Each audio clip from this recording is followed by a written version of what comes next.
बिस्मिल्लाहिर्रहमानिर्रहीम। अस्सलाम वालेकुम नाज़रीन, मैं हूं आसमा शिराजी। प्रोग्राम है फैसला आपका। प्रोग्राम का आगाज हल्का 249 की खबर के साथ, जहां पे दोबारा वोटों की गिनती का आगाज हुआ, लेकिन वहां बाइकआउट हुआ है पीएसपी, एमकेएम और पीएमएलएन की जानिब से, जबकि पाकिस्तान पीपल्स पार्टी, तहरीक लब्बैक और 2 आजाद अरकान जो हैं वो अभी तक उस काउंटिंग के प्रोसेस में शरीक हैं। पीएमएलएन ने एतराजात उठाए हैं कि फॉर्म 45 फॉर्म 46 जो है वो उनको अभी तक दस्तयाब नहीं हुए, और जो बैग्स खोले गए उनकी सील नहीं थी, यानी वो बंद नहीं थे प्रॉपरली, और उसके बाद उन्होंने बाइकआउट कर दिया। और साथ ही पाकिस्तान मुस्लिम लीग नवाज ने एक दरखास्त भी इलेक्शन कमीशन में डाल दी है, जिसमें कि उन्होंने मुतालबा किया है कि इस प्रोसेस को शफाफ किया जाए और फॉर्म 45 और 46 जो है वो भी दिए जाए।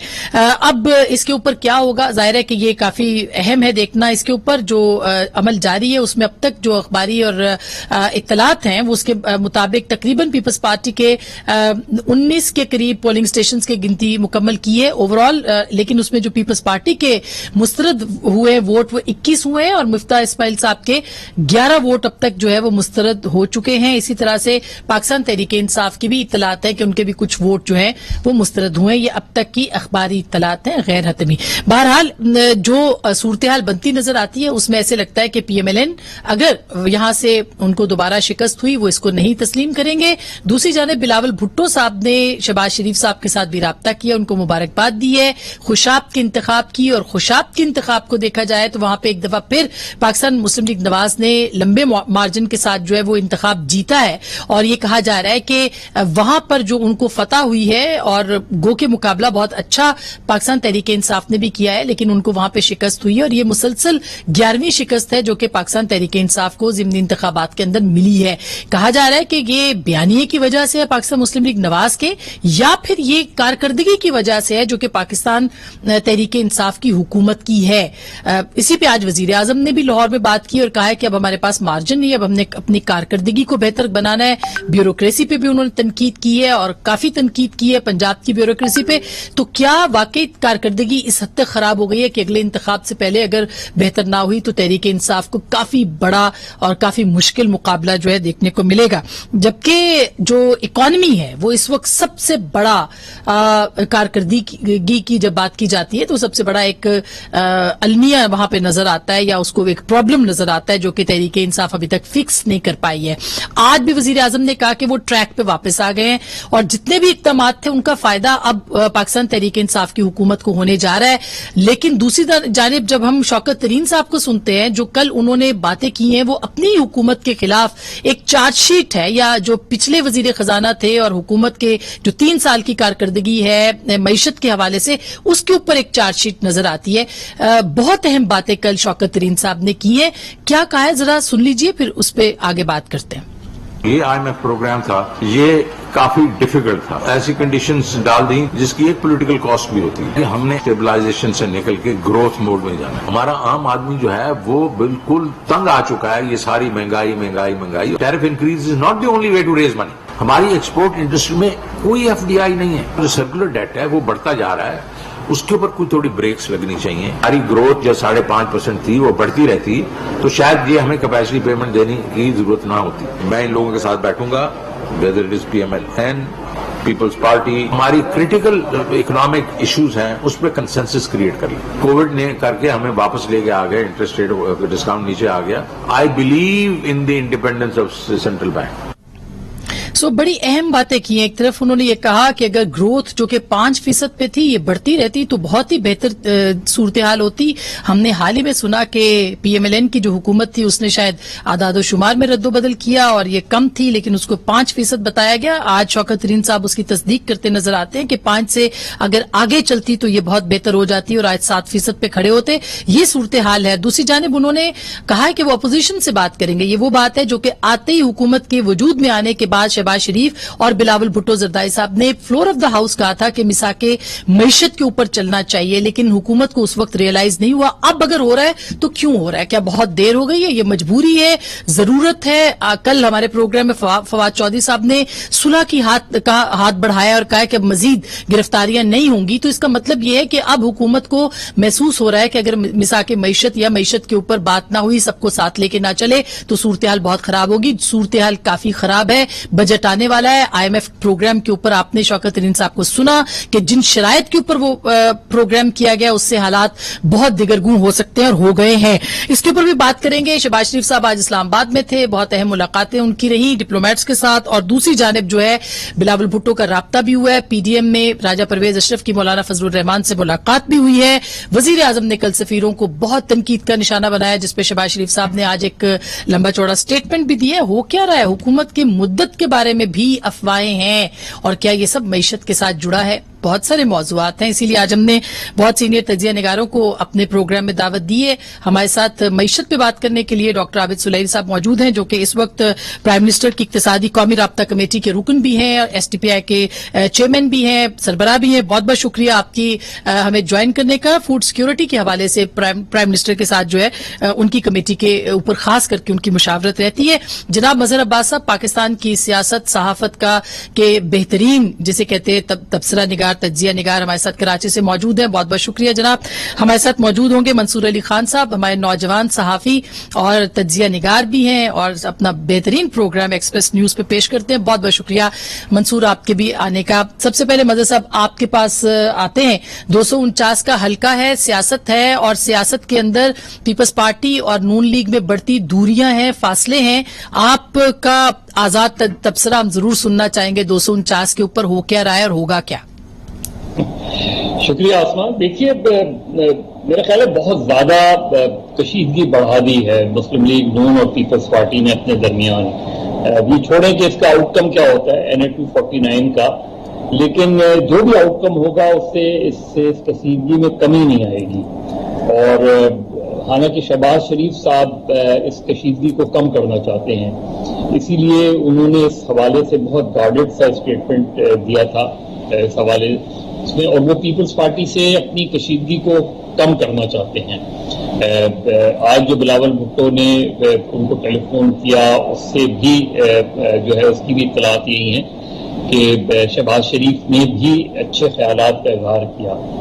ये थोड़ा सा इधर जो रिकाउंटिंग हो रही है इसमें जो एक इशू आ गया है वो मेरा ख्याल है उसमें PMLN या जिन पार्टीज ने बॉयकॉट किया है उनकी बात में वजन है कि अगर कोई बैलेट बॉक्स जो है वो अनसील्ड है तो फिर वो बैलेट बॉक्स तो नहीं काबिल कबूल हो सकता। वो जिम्मेदारी फिर इलेक्शन कमीशन की है, उसको जो है वो जस्टिफाई करना पड़ेगा। और हर दो सूरतों में जो चीज अनसील्ड हो गई है उसके अंदर पड़े हुए वोट जो हैं वो क्वेश्चन मार्क हो गए हैं। लगता यही है कि या तो इलेक्शन कमीशन या फिर इलेक्शन ट्राइब्यूनल तक जाएगी, और इस रिकाउंटिंग के बाद क्या नतीजे को कबूल कर लिया जाएगा, जाहिर नहीं किया जाएगा। जिन्होंने बॉयकॉट कर दिया वो सारी जमातें जो है इलेक्शन कमीशन में भी जाएंगी और आगे ट्राइब्यूनल में भी जाएंगी। लेकिन मुझे हैरानगी है कि इतना ज्यादा क्लोज मार्जिन था, उसके बाद ये वाकया हुआ कैसे? जो जस्टिफिकेशन दी जा रही है वो जो है वो मेरा ख्याल है नाकाबिले फहम है कि वो खुल गया इस तरह की। लेकिन बाकी जो है जो बाय एंड लार्ज जो पीपल्स पार्टी को वोट पड़ा है उसकी बुनियादी वजह आसमा यही है कि जो जमातें वोटर्स के सामने थी उनमें से कोई एक जमात ऐसी नहीं है जो उनके बुनियादी इशू पानी को सॉल्व कर सके। पीपल्स पार्टी ने भले नहीं किया हो लेकिन काम वो सिंध गवर्नमेंट ही कर सकती है। दूसरा KMC, अगर KMC में इलेक्टेड बॉडी होती तो अलग बात थी, लेकिन KMC भी इस वक्त जो है प्रैक्टिकली सिंध गवर्नमेंट के पास है। और इसलिए गालबन वोटर ने ये भी सोचा कि चूंकि अब ये 2.5 साल का टेन्योर है तो 2.5 साल में अगर इन्होंने ये काम नहीं किया तो हम 2023 में इनको उठा के फेंक देंगे। मेरा ख्याल है वो उसमें लगता ये है कि उन्होंने ये अच्छा इस लिहाज से फैसला किया कि कम से कम 2.5 साल में पीपल्स पार्टी पर दबाव रहेगा और उनको हर सूरत में किसी न किसी तरीके से कुछ इलाकों में जरूर ये पानी पहुंचाना पड़ेगा। मेरा ख्याल है वोटर की जो पेश नजर बात थी NA 249 की वो थी, वरना बाय एंड लार्ज वहां मुस्लिम लीग नून का अच्छा खासा वोट है। دوسری جماعتوں کا بھی ہے. بالکل مذہب جو امپورٹنٹ اس میں نقطہ تھا وہ یہ بھی ہے کہ ساری جماعتیں اور خاص کر کے 20 سے 25 ہزار ووٹر جو کہ نکلا نہیں ہے اس کا نقصان بھی پی ایم ایل این کو ہوا, اور پھر پشتون ووٹ جو تھا وہ بھی مندوخیل صاحب کو گیا, اے این پی کے کینڈیڈیٹ کا بیٹھنا بھی ان کے فائدے میں گیا, پی ٹی ایم کا ووٹر بھی ان کو ووٹ دیے, انہوں نے ووٹ دیے. تو میرے خیال ہے بہت سارے فیکٹر تھے, لیکن بہرحال اعتراضات پی ایم ایل این کے ہیں. منصور, یہ کیوں سمجھا جا رہا ہے کہ پی ایم ایل این جہاں جیتے گی وہاں وہ ویلکم کرے گی, اور جہاں پہ نہیں جیتے گی ان کا رویہ بھی پی ٹی آئی سے مختلف نہیں ہے؟ یہ تبصرہ اور تجزیہ بہت شد و مت کے ساتھ آ رہا ہے. آپ اس سے متفق ہیں یا آپ سمجھتے ہیں کہ پی ایم ایل این کے ساتھ باقاعدہ اور باضابطہ زیادتی ہوئی ہے؟ دیکھیں, میرے خیال میں خاص طور پہ اگر حلقہ این اے 249 کی ہم بات کریں تو ایک چیز جو بالکل کھل کے سامنے آئی ہے, اور میرے خیال میں ساری جماعتیں اس بات کا اقرار بھی کر رہی ہیں کہ الیکشن کمیشن کا یہ جو نظام ہے, جو سسٹم ہے, اس میں ایک بہت بڑا فلا ہے. کبھی یہاں پہ فارم 45 بہت لیٹ آتے ہیں, کسی کے اوپر سائن نہیں ہوئے ہوتے, آر او کے دفتر تک پہنچتے پہنچتے پتہ نہیں ان فارم 45 کے ساتھ کیا ہوتا ہے, جو گنتی ہوتی ہے وہ ٹھیک نہیں ہوتی. ابھی صرف چند پولنگ سٹیشنز کے ریزلٹس ہمارے سامنے آئے ہیں اور اس کے اندر کئی ووٹس جو ہیں وہ مسترد ہوئے ہیں. اگر وہ مسترد ہوئے ہیں تو اس کا مطلب ہے کہ جو پریزائڈنگ آفیسرز ان کو گن رہے تھے وہ یا تو ٹرینڈ نہیں تھے یا پھر کسی قسم کی کوئی نہ کوئی غلطی ہوئی ہے جس کی وجہ سے سب کچھ ہو رہا ہے. تو تمام ہی پارٹیاں یہ بات بار بار کہہ رہی ہیں کہ چاہے ایک حلقہ ہو, اب یہ ایک حلقے کے اندر یہ اتنے مسائل ہیں, کل کو آپ نے جب 2023 کے اندر یہ جنرل انتخابات کرنے ہوں گے تب کیا صورتحال ہوگی, کس کس حلقے کو آپ کھولیں گے, کتنی کمپلینٹس آپ سنیں گے. تو یہاں پر کم از کم میں پاکستان تحریک انصاف کی حکومت اگر کوئی کوشش کر رہی ہے انتخابی اصلاحات لانے کی, چاہے وہ الیکٹرانک مشینوں کے ذریعے ہو یا کوئی بھی اور طریقہ ہو, کم از کم اس سسٹم کو بہتر کرنے کی تو کوشش کر رہی ہے. نون لیگ کی اپنی شکایات بجا ہیں, ٹھیک ہے یہ سسٹم ٹھیک نہیں ہے, لیکن اگر آپ پی پی 84 کے کل ہونے والے الیکشنز کو دیکھیے اس پہ نون لیگ جیتتی بھی ہے اور وہ کہتی بھی ہے سسٹم صاف شفاف ہے, نہ کوئی دھند کا عنصر آیا, نہ پریزائڈنگ آفیسرز کو روکا گیا. بے شک ریزلٹ وہاں پہ بھی رات کے 1 بجے تک پہنچا, لیکن مسلم لیگ نون پھر بھی اس سے خوش ہے. لیکن یہاں پر جو صورتحال تھی مسلم لیگ نون کے حوالے سے جو ان کی شکایات تھی, سیل کھلی ہوئی ہے, ووٹس مسترد ہو رہے ہیں, اس کا مطلب پرابلم ایریا وہاں پہ موجود ہے. ہاں البتہ ایک اور اگر ہم سیاسی نقطہ نظر سے بات کریں تو پاکستان تحریک انصاف کے لیے بہت پریشانی کا عمل ہے اس وقت کہ لگ اس طرح رہا ہے کہ 11 انتخابات لڑ کے 10 میں یا تو حکومت یا حکومت کی اتحادی جماعتیں اگر یہ الیکشن ہار رہی ہیں تو کہیں کوئی ایسی ویو تو نہیں چل پڑی جو عمران خان صاحب کے دراصل میں خلاف ووٹ دینا چاہتی ہے, جو یہ اعتماد نہیں کرتی کہ یہ حکومت ہمارا کوئی کام کر سکے گی. یہ بھی ایک نقطہ نظر ہے جس پہ ذرا غور کرنے کی ضرورت ہے. لیکن سارے انتخابات میں ایک چیز واضح ہے کہ جی منصور, کہ ایک چیز بس واضح ہے کہ الیکشن کمیشن کا یہ جو نظام ہے یہ ڈاؤٹ فل ہے, اور مجھے ڈر لگتا ہے کہ اگلے الیکشن تک جو ہے صورتحال کہیں اس سے زیادہ خراب نہ ہو جائے. بالکل مذہب جو 2 باتیں منصور نے کی ہیں اس کے اندر تو یہ بات بہت اہم ہے کہ اگر پی ٹی آئی مستقل الیکشن ہار رہی ہے تو اس کی وجہ یہ ہے کہ ان کی کارکردگی بری ہے یا نون لیگ کا بیانیہ اہم ہے. اس کو جوڑتے ہوئے معیشت کے ساتھ اگر کارکردگی کرے, پھر میں ڈاکٹر صاحب کے پاس جاؤں گی کہ معیشت میں کیا پرابلمز ہیں. یہ 2 وجوہات ہیں ان کے ہارنے کی, نون کا بیانیہ یا پھر پی ٹی آئی کی کارکردگی. دیکھیں آسما, اس میں تحریک انصاف ہار ضرور رہی ہے لیکن انہیں کوئی بہت کم ووٹ نہیں پڑ رہے ہیں. اور دیکھیے گورنمنٹ ظاہر ہے پچھلے 2.5 سال میں مہنگائی ہوئی ہے, جنرلی گورنمنٹ ان پاپولر ہوتی ہیں جب وہ آتی ہیں. عمران خان 2018 میں جب آئے تھے ان ٹیسٹڈ تھے, لیکن 2.5 سال بعد جو صورتحال ہے وہ اس میں ٹیسٹڈ ہے. تو ان کا ووٹ کم ہوا ضرور ہے, کچھ لوگ ناراض بھی ہیں, خاموش بھی ہیں. اور پی ٹی آئی کی جتنے الیکشنز پی ٹی آئی ہاری ہے, پی ٹی آئی کا جو انٹرنل ڈفرینسز ہیں وہ بہت کھل کر سامنے آ رہے ہیں. چاہے وہ نوشہرہ اٹھا لیں, چاہے آپ وہ کراچی اٹھا لیں, پنجاب میں آپ دیکھ لیں, اور پھر یہ ترین فیکٹر اور زیادہ جو ہے وہ اس میں ڈفرینسز کھل کر سامنے آ رہے ہیں. لیکن اس کے باوجود بھی اب کل بھی اگر 8-10 ہزار کا فرق ہے تو تحریک انصاف کو بہرحال ووٹ پڑ رہا ہے. اور جو بیچ کا فیکٹر ہے, جو 2018 میں بھی بیچ کا فیکٹر تھا, وہ تحریک لبیک ہے. وہ اس وقت بھی 3رے نمبر پر تھی, اب بھی 3رے نمبر پر ہے. اور یہ جو فیکٹر ہے یہ بڑا امپورٹنٹ ہے. لیکن خوشاب میں ان کا ووٹ بینک کافی کم ہوا ہے, جبکہ پی ایم ایل این کی لیڈ بہت بڑی ہے وہاں پہ, پی ٹی آئی کی بھی کم ہوئی. لیکن اب جو اصل ٹیسٹ ہوگا تحریک انصاف کا, اور وہ مجھے لگتا ہے کہ وہ رسک تحریک انصاف شاید نہ لے, وہ ہے local bodies election. Local bodies election میں آپ نئے ریفارمز, نئی ٹیکنالوجی کو ٹیسٹ بھی کر سکتے ہیں, کیونکہ وہ جنرل الیکشن سے زیادہ بڑی ایکسرسائز ہوتی ہے. صحیح. अच्छा, बिल्कुल ये लोकल बॉडीज वाला बड़ा अहम नुक्ता है, वो तो जब होंगे तो दूध का दूध पानी का पानी होगा। लेकिन मंसूर, क्विकली इसके ऊपर, बयानिए के ऊपर, आपके ख्याल में नून का बयानिया जीत रहा है या पीटीआई की परफॉर्मेंस की वजह से नून को फायदा हो रहा है? आसमा साहब, मैं थोड़ा सा इख्तलाफ करने की जरूरत करूंगा।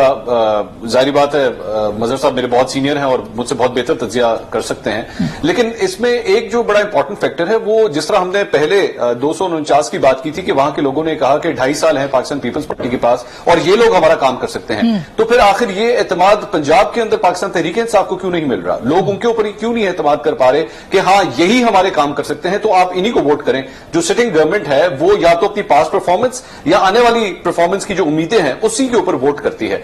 तो क्या वजह है कि पाकिस्तान तहरीक इंसाफ को पंजाब में बेशक वोट पड़ रहा है लेकिन वो सीटें अपने नाम क्यों नहीं कर पा रही? इसका मतलब है कि परफॉर्मेंस के ऊपर लोगों को डाउट है, आज भी डाउट है। दूसरी बात ये, जहां तक मुस्लिम लीग नून के बयानिए का ताल्लुक है, वो बयानिया मेरे ख्याल में इस हद तक तो पार्टी के लिए मौसर जरूर है कि वो पार्टी को फिलहाल तोड़ नहीं पाया। उसकी जिससे कहा जाता था कि बड़ा सख्त बयानिया है, पार्टी 2 टुकड़े हो जाएगी, नून में से शीन निकल आएगी, शहबाज शरीफ साहब का अलग ग्रुप बन जाएगा, ऐसा फिलहाल तो कुछ नहीं हुआ और लोग अभी भी नून लीग को उसी तरह वोट दे रहे हैं। मरियम नवाज और शहबाज शरीफ आज भी इकट्ठे हैं, बेशक इख्तलाफ हो, आपस में हो, नजरिए का इख्तलाफ हो, लेकिन वो बयानिया कम से कम एक शील्ड का किरदार जरूर अदा कर रहा है कि मुस्लिम लीग नून को जोड़ के उसने जरूर रखा हुआ है। बिल्कुल ऐसा ही है। डॉक्टर साहब अब जी मसाब, एक मंसूर ने बात की, देखिए मैं सिर्फ एक स्पेसिफिक इशू की बुनियाद पे बात कर रहा था। उस स्पेसिफिक इशू आपने पूरी कैंपेन में देखा, तमाम चैनल ने, वो पानी का इशू है। हाँ, अब पानी के इशू को या तो केएमसी रिजॉल्व कर सकती है या प्रोविंशियल गवर्नमेंट रिजॉल्व कर सकती है, और इसमें बुनियाद पे लोगों ने फैसला किया। खैर उसमें बहुत सारा एथनिक पहलू भी था। बिल्कुल सही बयानिए का ताल्लुक है। देखिए मुस्लिम लीग नून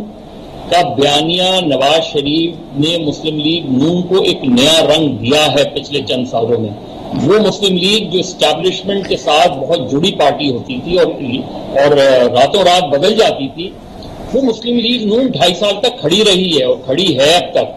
ठीक बात है। अच्छा, इस चीज को एनालाइज करने की जरूरत है। बिल्कुल। अच्छा डॉक्टर साहब, ये जो अब मईशत पे बात हो रही है, 11 में से 10 इलेक्शन, जाहिर है मैं आपसे पॉलिटिकल कमेंट तो नहीं मांगूंगी, लेकिन कल जो शौकत तरीन साहब ने कहा और आपने सुना, उसका तो मतलब ये है कि वो कह रहे हैं कि पिछले 3 साल में पाकिस्तान के अंदर कुछ भी नहीं हुआ। और फिर उन्होंने जो स्टैंडिंग कमेटी के सामने कहा कि IMF प्रोग्राम में 8 महीने बाद जाना, जिस तरह की शराइत पे जाना, ये तो टोटल सियासी था, जो कि उसके सियासी असरात भी हैं और वैसे भी है, नुकसान हुआ है। तो बताइए मईशत हम कहाँ खड़ी है? प्राइम मिनिस्टर कुछ कह रहे हैं, वजीर खजाना कुछ कह रहे हैं। देखिए आसपा, एक बात जो है वो तो तय है कि IMF के पास जाना जो है 2018 के इंतखाबात के बाद वो मजबूरी बन चुका था। अगर उसमें ना जाते तो ये जो कोविड की पहली लहर का हमने सामना किया, और उस वक्त जो $1.4 बिलियन आपको IMF से मिल गए कोविड स्टिमुलस पैकेज देने के लिए, 17 मिलियन फैमिलीज को 12,000 रुपए महीना के साथ वो जो वन टाइम पेमेंट मिली, ये सारा कुछ करने के काबिल हम ना होते, तो IMF में जाना तो बहुत जरूरी था। अब IMF में जब आप 21 दफा जाके उनकी शराइत नहीं मानते, तो 22वीं दफा जब आप जाते हैं, शराइत ना मानने का मतलब क्या पूरा नहीं करते हैं? वही बार बार इशू सामने आ रहे हैं एनर्जी सर्कुलर डेट के, कि जनाब आपकी एनर्जी की कॉस्ट ऑफ जनरेशन और कॉस्ट ऑफ सेलिंग जो है उसमें बैलेंस नहीं है, या IMF ये कह रही है कि आपका जो करेंसी है उसको आर्टिफिशियली स्टेबल रखा गया था, या IMF ये कहती है कि loss making enterprises, steel mills और डिस्कोज और PIA वगैरह, इनके नुकसान पूरा करना, या इस तरह के जो और इश्यूज हैं। अब एक और बहुत बड़ा इशू जो सामने आने वाला है, जो कि आने वाली हुकूमतें उसको डील कर रही होंगी, वो पेंशन और सैलरीज का है। अभी पिछले हफ्ते हमने एक इस पे रिपोर्ट अपनी लॉन्च की थी, जिसके मुताबिक 2030 तक जो आपकी टोटल वफाक का रेवेन्यू है, वो मजबूरी जो तनख्वाहें और पेंशन है वफाक की, उनसे कम होगा। अभी तक तो हम उधार लेते हैं सिर्फ उधार वापस करने के लिए, फिर हमें उधार लेना होगा पेंशन देने के लिए और सैलरीज देने के लिए। तो ये सारे क्रॉनिक इश्यूज हैं और इन इश्यूज को हल करने के लिए IMF के पास जाना ठहर गया था। अब जो IMF कहता है वो ये नहीं कहता कि फॉर एग्जांपल सर्कुलर डेट जो है उसमें कमी करना है तो लाजमी बिल ही बढ़ाया जाए। तो शौकत तरीन साहब ने कल ये इशारा किया कि टैरिफ बढ़ाना ही इसका हल नहीं है, इसके 3-4 पहलू हैं। फॉर एग्जांपल आप अपनी बिजली की जो जनरेशन है उसको सस्ता कर सकते हैं, फ्यूल मिक्स सस्ता करके, जो उसमें बिजली चोरी होती है या जो ट्रांसमिशन लॉसेज हैं उनको इम्प्रूव कर दें तो 25-26% वहां पे आपको जो है वो खसारा उसमें कमी आ जाती है। इसी तरीके से आईपीपीज के साथ रीनेगोशिएशन चल रही है, कुछ आईपीपीज को खरीदा जा रहा है। जो उन्होंने एक बात की तरफ इशारा किया कि अगर हम 5% या इससे ज्यादा की ग्रोथ हमारे पास रहती तो ये कैपेसिटी पेमेंट चार्जेस ना होते। तो कैपेसिटी पेमेंट चार्जेस होते हैं कि आप प्राइवेट बिजली घरों से बिजली खरीदें या ना खरीदें, हमें इवन बिजली ना भी इस्तेमाल करें तो एक पेमेंट उनको करना डॉक्टर साहब, पड़ती जो है। आपकी बात मैं समझी हूँ उस पे तो और जो कि बातें हो भी रही हैं कि अगले कुछ महीनों में सैलरी और पेंशन के हवाले से पैसे देने के लिए भी बजट में कुछ नहीं होगा या वैसे कुछ नहीं होगा। नहीं, अभी शायद 2 साल तक ये नौबत नहीं आएगी। अच्छा। लेकिन 2030 में हाँ। ये आपका वफाकी महसूलात जो हैं, जो वफाक का हिस्सा है, ये उससे बढ़ जाएगा। इस वक्त भी तकरीबन ये 45% या 50% के करीब है। तो अभी तो 1-2 साल जो है गुजारा हो जाएगा, लेकिन आने वाले सालों में हमें क्योंकि इस पेंशन में देखिए प्रॉब्लम ये आ रहा है कि ये पेंशन का कहीं पे इन्वेस्टमेंट नहीं की जाती, कहीं पे इसका वो पेंशन फंड नहीं है। जो बाकी पूरी दुनिया में है वो कंट्रीब्यूटरी पेंशन होती है। मैं अगर एम्प्लॉय हूं तो मैं अपनी तनख्वाह का कुछ हिस्सा कटवा रहा हूं जो कि पेंशन फंड के तौर पे, और उसको इन्वेस्ट किया जाता है और बाद में प्रॉफिट की शक्ल में मिलता है। लेकिन अब तक ये चल ही रहा था, अब जाहिर है ये हुकूमत आई है तो इसके बाद से सारे बादल मंडला रहे हैं, महंगाई अपनी जगह पे, ये बाकी सारी चीजें अपनी जगह पे डॉक्टर साहब, लेकिन ये कोई अच्छी बात नहीं है। अगर ये हुकूमत रही तो 2 साल के बाद इसका मतलब ये है कि पेंशन और सैलरीज जो है उसके पैसे भी उधार मांगने पड़ेंगे यहां से और वहां से। मैं अब ब्रेक के बाद इस पर मजीद बात आपसे करूंगी, एक छोटी सी ब्रेक के बाद अब वापस आएंगे। और शायद यही वो वजह है मईशत के अब हुकूमत मुज़ाकरात की बात कर रही है, सुलह की बात कर रही है, मिसाके मईशत की बात कर रही है और कह रही है कि अपोजिशन की अब गिरफ्तारियां नहीं होगी, अब उनके साथ बातचीत होगी। क्या मजबूरी है, जरूरत है, और क्या अपोजिशन इस मौके के ऊपर हुकूमत को सहारा दे सकती है? ब्रेक के बाद।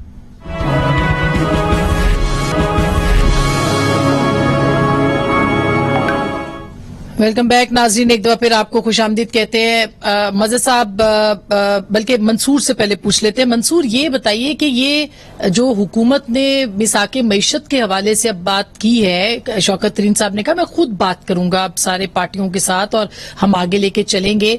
एक तो क्या उनके पास प्राइम मिनिस्टर का मैंडेट है? क्योंकि आज भी प्राइम मिनिस्टर ने बड़ी तनकीद की है पीडीएम के हवाले से और दीगर मौज़ूआत पे, और क्यों इस वक्त मजबूरी है हुकूमत की कि अपोजिशन को साथ लेके चले?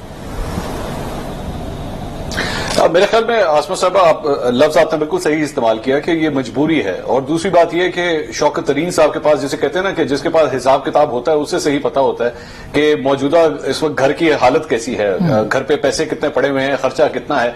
तो शौकत तरीन साहब को इस बात का काफी अच्छी तरह आइडिया है। लेकिन इमरान खान साहब जो हैं वो जहां पे उनको ये किताबों की तफसीलात तो मिलती हैं, वहां पे उन्होंने अपना पॉलिटिकल एंड भी जो है वो बचा के रखना है। He doesn't want to be looked as a soft leader जो अब कुछ हार रहा है या थोड़ी सी स्पेस देना चाह रहा है, तो वो ये सिलसिला तो चलेगा। लेकिन इससे पहले जो हम एक बात कर रहे थे, आपने भी अपने ओपनिंग के अंदर ये बात कही कि क्या ऑपोजिशन अब इस सूरत हाल में क्या उनके लिए कोई स्पेस निकालेगी, क्या उनसे मुज़ाकरात करेगी? मेरा ख्याल में ऑपोजिशन अब बयानिया उसका मजीद सख्त होता जा रहा है और इमरान खान साहब या पाकिस्तान तहरीक इंसाफ की हुकूमत जो है कोशिश कर रही है, जिस तरह इलेक्ट्रॉनिक वोटिंग मशीन्स के ऊपर एक एग्जाम्पल ले लीजिए कि बड़ी एक सेम किस्म की एडवाइस लगती है कि इसके ऊपर बात होनी चाहिए, कोई बेहतरी आनी चाहिए।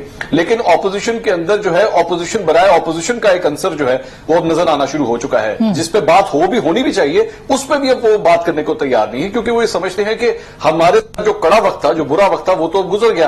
अब तो दरअसल में इमरान खान साहब को मुश्किलात है, उनका पलड़ा अब नीचे हो चुका है, वो इस वक्त ज्यादा प्रॉब्लम में है। तो हम क्यों इनसे हाथ मिलाएं या इनको क्यों हम स्पेस दें, जो कि वैसे आवाम के साथ या मुल्क के साथ नाइंसाफी है। लेकिन इमरान खान साहब को मेरे ख्याल में अपना थोड़ा सा इस बात का एहसास करना पड़ेगा, आपको झुकना पड़ेगा। वो कहते हैं the prime minister should know the opposition leader more than his own family. तो यहां पे भी मेरे ख्याल में इमरान खान साहब को आगे बढ़ के शहबाज शरीफ साहब बाहर आ चुके हैं, उनके साथ हाथ मिलाने की जरूरत है और इस मुल्क के लिए कुछ बेहतर करने की ये बिल्कुल 3 साल काफी बर्दाश्त कर लिया। ये बिल्कुल सही है मसब, लेकिन शहबाज साहब के आने के बाद उन्होंने बल्कि अभी जो दुनिया टीवी पे इंटरव्यू दिया, दुनिया अखबार को, सलमान गनी साहब को, उन्होंने भी मुफाहमत की दोबारा बात की शहबाज साहब ने, लेकिन उन्होंने साथ में दरखास्त भी डाल दी है जो कि कल सुने भी जाएगी हाईकोर्ट में बाहर जाने के लिए। तो आपको लगता है कि शहबाज साहब इलाज के लिए बाहर चले जाएंगे तो फिर क्या होगा? मरियम साहिबा तो मुज़ाहमती सियासत के ऊपर ज्यादा यकीन रखती हैं और कर भी रही हैं, तो फिर मामला आगे कैसे चलेंगे? शहबाज साहब अगर जाएंगे तो फिर वो वापस आएंगे, वो गालिबन भाई से जो है वो कुछ मामला तय कर आएंगे।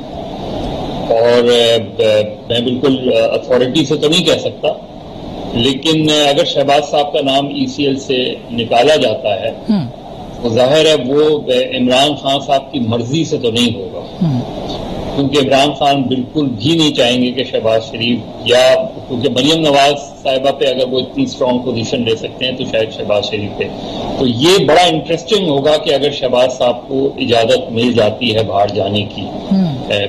ہم نے دیکھا ہے کہ ماضی میں عدالتوں میں ایسا ہوا ہے، مشرف صاحب کے پیریڈ میں بھی ہم مشرف صاحب کو بھی جاتے دیکھا ہے، ہوتا ہے یہ، لیکن اگر شہباز صاحب باہر جائیں گے تو پھر وہ کوئی لمبے عرصے کے لیے نہیں جائیں گے، اور جو اگلے 1.5-2 سال ہیں وہ شہباز شریف کی پالیٹکس جو ہے وہی اب لگتا ہے یہی ہے کہ شہباز شریف کی پالیٹکس زیادہ پریڈومیننٹ رہے گی with the blessing of Nawaz Sharif, کیونکہ جو صورتحال بن رہی ہے اس میں نواز شریف صاحب نے دیکھ لیا ہے، اب نظر یہی آ رہا ہے، اور اس میں دیکھ لیں کہ استعفوں کا معاملہ پیچھے رہ گیا، ٹھیک، اب پنجاب میں تبدیلی کا معاملہ پیچھے رہ گیا، یہ ساری چیزیں پیچھے رہ گئی، تو جو ایک نئی صف بندی ہونے جا رہی ہے اس میں پیپلز پارٹی اور PMLN ایک پیج پر نہیں ہوں گے۔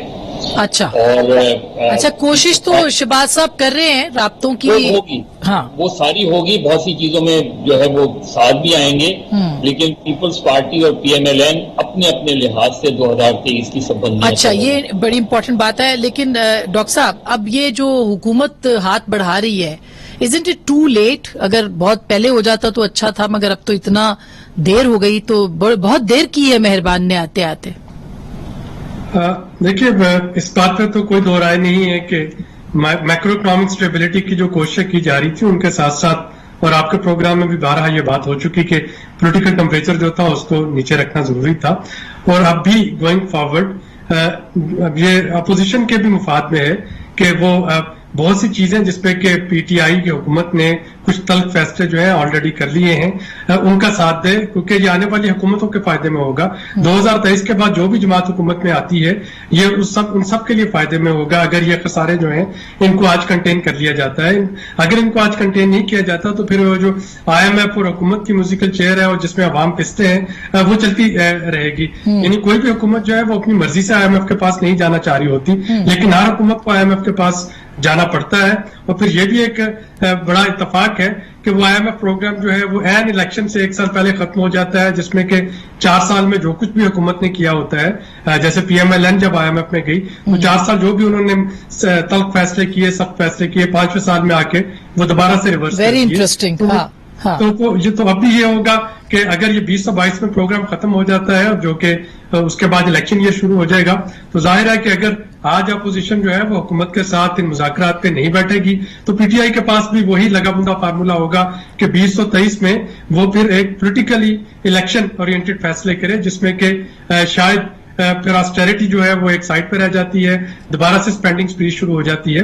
آپ کو یاد ہوگا کہ جو آخری بجٹ تھا PMLN کا، اس میں انکم ٹیکس سلیب جو ہے وہ بہت غیر حقیقی طور پہ انریلسٹکلی ان کو نیچے لے دیا گیا، اور بہت سے ایسے اس میں جو تھے ریلیف دے دیے گئے تھے جو کہ آنے والی حکومت کے لیے ایک لمبا عرصہ گلے کی ہڈی۔ بالکل ڈاکٹر صاحب، یہ بڑی آپ نے انٹرسٹنگ بات کی ہے کہ 2022 میں اگر IMF کا پروگرام الیکشن سے 1 سال پہلے ختم ہو جاتا ہے، جس کو کہ حکومت اب شوکت ترین صاحب اس کا اندیا دے رہے ہیں، اور وہ کہہ رہے ہیں کہ کچھ سافٹ ہوئی ہے IMF ہمارے ساتھ بہت ساری شرائط کے اوپر، اس پہ ضرور بات کریں گے کچھ اور چھوٹی سی بریک کے بعد، ہمارے ساتھ رہے گا۔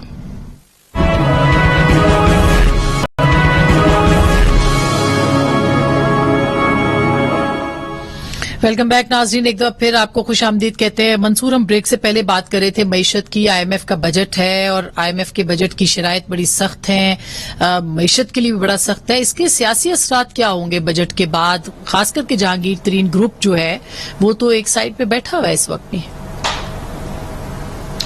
دیکھیں خیال میں آسما صاحبہ، یہاں پہ میں حکومت کی کارکردگی کے اوپر تو میں سوال نہیں اٹھاؤں گا، ظاہری بات ہے کیونکہ میں کوئی اکنامک ایکسپرٹ تو نہیں ہوں، عابد صاحب بہت بہتر اس سلسلے میں کام کرتے ہیں، لیکن اگر میں صرف ایک سیاسی پوائنٹ آف ویو سے میں اس کی بات کروں، میرے خیال میں یہ حکومت اپنی جو مارکیٹنگ کرتی ہے، جو جس طریقے سے اپنے آپ کو اس کیس کو پریزنٹ کرتی ہے پبلک کے سامنے، یہ ہی بیسکلی ایک فالٹ ہے۔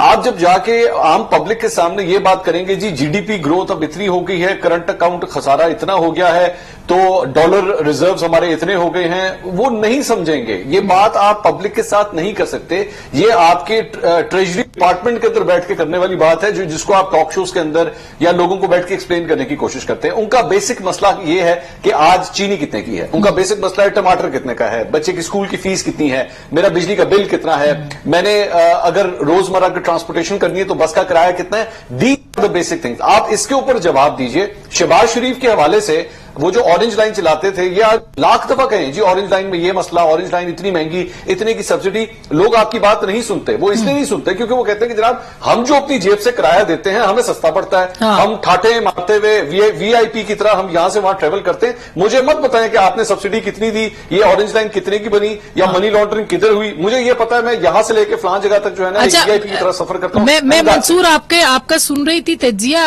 جلدی سے پھر میں مز صاحب کے پاس پہ جاؤں. حکومت اپنی مدت پوری کر لے گی؟ یہ میرا تجزیہ نہیں تھا، یہ تو صحافی نے یہ تجزیہ دیا ہے. میں تو مجھے تو بہت ڈر لگتا ہے، میرے تو چلتے ہیں جب میں اگر کوئی پریڈکشن دوں. یہ سہولت یا تو صابر شاکر صاحب کے پاس ہے یا شیخ رشید صاحب کے پاس ہے. میں ابھی وہاں تک پہنچا نہیں. مصعب آپ کا کیا کہنا ہے اس کے اوپر؟ بہت خبریں اسلام آباد میں بڑی باتیں ہو رہی ہیں، اس لیے میں کہہ رہی ہوں، پوچھ رہی ہوں آپ سے. نہیں، مجھے نہیں لگتا. دیکھیے مجھے سیدھی سی بات یہ ہے کہ اس ملک میں حکومتیں تبدیل ہونے کے اشارے ہوتے ہیں. مجھے وہ اشارے نہیں نظر آتے. ٹو بی ویری آنےسٹ، ہو سکتا ہے کہ میری وجہ اس کی اپوزیشن کی تیاری نہ ہونا. چودھری شجاع صاحب نے تو 6 مہینے پہلے کہا تھا 6 مہینے بعد آپ کو وزیر اعظم نہیں ملے گا کارکردگی کی وجہ سے. وہ وجہ ہے یا وزیر اعظم بننے کے لیے واقعی کوئی تیار نہیں؟ دیکھیے میرا خیال ہے کہ متبادل نہیں مل رہا، اور اس کے لیے بہت سی عمران خان اتنی آسانی سے جو ہے وہ نہ ہار مانیں گے، نہ اتنی آسانی سے انہیں ہٹایا جا سکتا ہے. اور یہ بھی لوگوں کو پتا ہے کہ اگر وہ اس طرح سے ہٹائے گئے تو وہ بہت لیتھل اپوزیشن لیڈر بن کے ابھریں گے. اور وہ جو چیلنج ہے وہ اس وقت جو ملک کی صورتحال ہے اس میں میرا خیال ہے کہ کوئی بھی اس وقت اس چیز کو افورڈ نہیں کر سکتا. وہ اس طرح کی اپوزیشن نہیں ہوگی جو زرداری صاحب اپوزیشن دے رہے ہیں عمران خان کو، یا جو ہے شریف دے رہے ہیں. نواز شریف اس کی وجہ سے فرق پڑے گا. ڈاکٹر صاحب یہ آخری سوال اب آپ سے کہ یہ اب ویٹ کی صورتحال بھی ہم دیکھ رہے ہیں بہت خراب ہے، یعنی گندم بھی آپ کو امپورٹ کرنی پڑی ہے، کپاس کے اوپر بھی صورتحال خراب ہے. اگلے 6 مہینے میں ہوگا کیا؟ حکومت کیسے عوام کو مطمئن کرے گی؟ آسما میرا خیال ہے کہ یہ جو اگلا بجٹ ہے یہ کافی حد تک بہتر بجٹ ہوگا، اور اس کی وجہ یہ ہے کہ کووڈ کی جو سچویشن ہے، اور اسپیشلی جو انڈیا میں کووڈ کی سچویشن ہے، اس کی وجہ سے ساؤتھ ایشیا کو آئندہ ایپی سینٹر ڈکلیئر کیا جا رہا ہے کووڈ کا. اور IMF جو ہے بہت فلیکسیبل ہوگی اس بجٹ کے لیے پاکستان کے ساتھ رینیگوشیشن کرنے میں بھی اور بہت سے کشن دینے میں بھی. گندم کی جو فصل ہے وہ اگر بارشیں مزید نہیں ہوتی تو کافی اس میں بہتری کے امکانات ہیں. ECC کے ڈیسیژن کو اگر آپ ریفر کر رہی ہیں $4 ملین کی امپورٹ کے ڈیسیژن کو، تو وہ پیش بندی کے طور پہ کیا گیا ہے کہ خدا نخواستہ اگر ہارویسٹنگ کے دنوں میں بارش ہوتی ہے اور کچھ فصل کا نقصان ہوتا ہے تو فوری طور پہ ECC کا ڈیسیژن موجود ہو جس کے تحت ٹینڈر جو ہے وہ کیے جا سکے. تو یہ ایک ان اینٹیسپیشن کیا گیا ہے. ضروری نہیں کہ گندم اس سال امپورٹ کی جائے. کپاس جو ہے، کپاس ایک کلائمیٹ چینج کی وجہ سے اور کچھ جو فالٹی پالیسیز رہی ہیں کہ کپاس کا سارا ایریا شوگر کین کو دے دیا گیا اور یہ بڑا اسٹرکچرلی ہوا ہے، تو اس کی وجہ سے کپاس کی شارٹیج اس وقت فیل ہو رہی ہے. لیکن گندم کے معاملے میں جو مجھے صرف ایک خطرہ لگتا ہے، اور وہاں پہ اگین اپوزیشن سے بات کرنا بہت ضروری ہے، وہ یہ